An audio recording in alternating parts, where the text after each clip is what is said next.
આમ તો ઇન્ડિયા પાકિસ્તાનની મેચ હોય ત્યારે સ્વાભાવિક રોમાંચ જ હોય ચારે બાજુ, પણ આ વખતે રોમાંચ નહીં પણ રોમાંચની સાથે ઉત્સાહ છે, પણ ક્યાંક નારાજગી, ક્યાંક આક્રોશ, એ બધું જ અત્યારે દેખાઈ રહ્યું છે.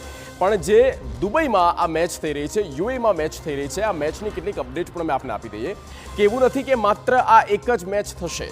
જો આવનારા સમયમાં આ એશિયા કપ દરમિયાન જો પરફોર્મન્સ અપ થાય છે તો બની શકે છે કે વધુ પણ 2 મેચ રમાઈ શકે પાકિસ્તાની અગેન્સ્ટ. એશિયા કપમાં કુલ આમ તો 3 મેચ રમાશે.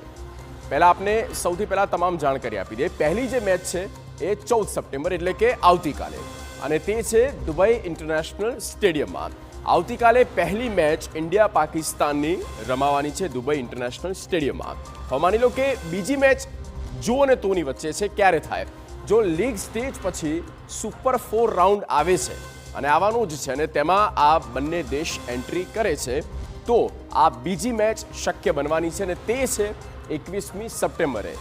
સેકન્ડ ઇનિંગ 21મી સપ્ટેમ્બરના રોજ થવાની છે. એમાં પણ સંભાવનાઓ છે કે આ બંને ટીમ જે છે સામસામે ટકરાઈ શકે. અને ત્રીજી મેચ જો ફાઇનલમાં બંને ટીમ પહોંચે છે તો ફાઇનલ પણ આ બંને ટીમની વચ્ચે આ રમાશે, અને તે તારીખ છે 28મી સપ્ટેમ્બરે. આમ સંભાવના રહેલી છે કે વધુ 2 મેચ પણ ઇન્ડિયા વર્સિસ પાકિસ્તાન થઈ શકે છે. પણ અત્યારે હાલમાં આવતીકાલે વર્તમાન સ્થિતિને જોતા આવતીકાલની મેચને લઈને રોમાંચ કરતા નારાજગી, આક્રોશ, આ બધું જ પણ જોવા મળ્યું છે. સુપર પ્રાઇમ ટાઈમમાં લઈશું એક બ્રેક. આપ જોતા રહો TV9.